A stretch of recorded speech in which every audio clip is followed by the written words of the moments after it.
Hi, this is Rose from Bighorn Library.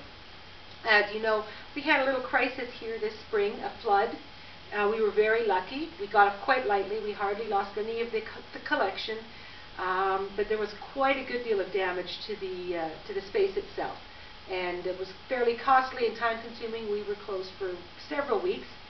And we learned a few little lessons. So we thought we'd share them with you, rather than you having to learn them the hard way. Here's number one. Take pictures of anything that you're going to take apart before you take it apart.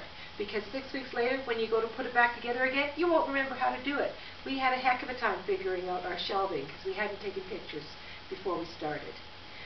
When you're moving books, do only 2 or 3 at a time. And have 2 people working together, especially on tall shelves like these, so that you're not having to stand and sit over and over again.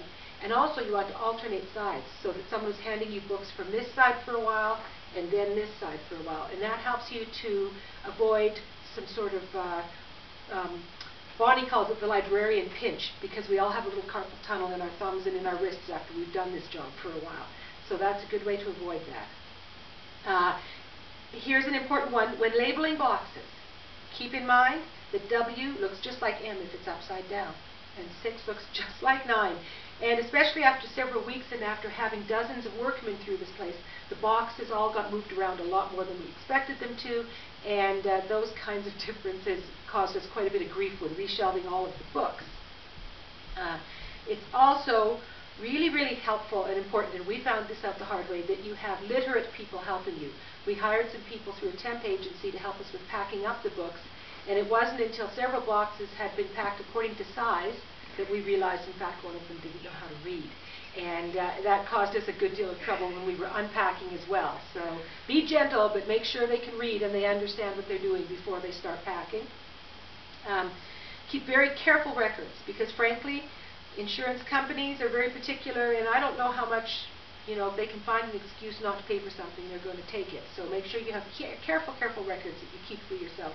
Write down all the phone calls, the name of who you dealt with, what the content of the phone call was, keep copies of emails. I'm sure you all know this, but it bears repeating because it's come back to kind of annoy us a little bit here. So be sure you do that.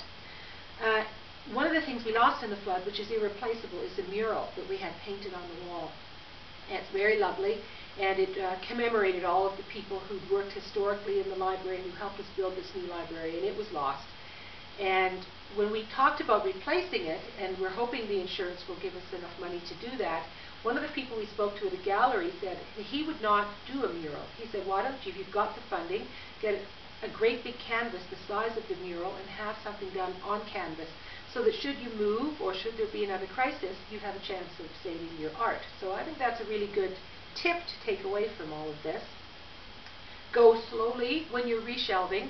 A couple of times when Bonnie and I were working, we go, this doesn't seem right. We seem to be missing some books, but because we had confidence in our system, we kept on going, and then we had to go back and take down shelves that we'd already restocked, and because we had a missing box that turned up at the bottom of the pile somewhere, having been moved by a helpful volunteer or one of the workmen when they were in here. So go slow, don't rush, and make sure you don't have to redo a lot of work. And the last thing is, you're going to get a lot of volunteers, because people love libraries, people love our library, and everybody wanted to be able to help. And you have to appreciate that, and you don't want to discourage it, but make sure that they're jobs that people can actually do. If they don't have any library training, you're going to have to spend so much time supervising them that you're almost better off doing the job yourself. So, find things they can do to help that don't involve library skills, and you'll be much happier in the end. Thanks for listening. We'll see you again soon.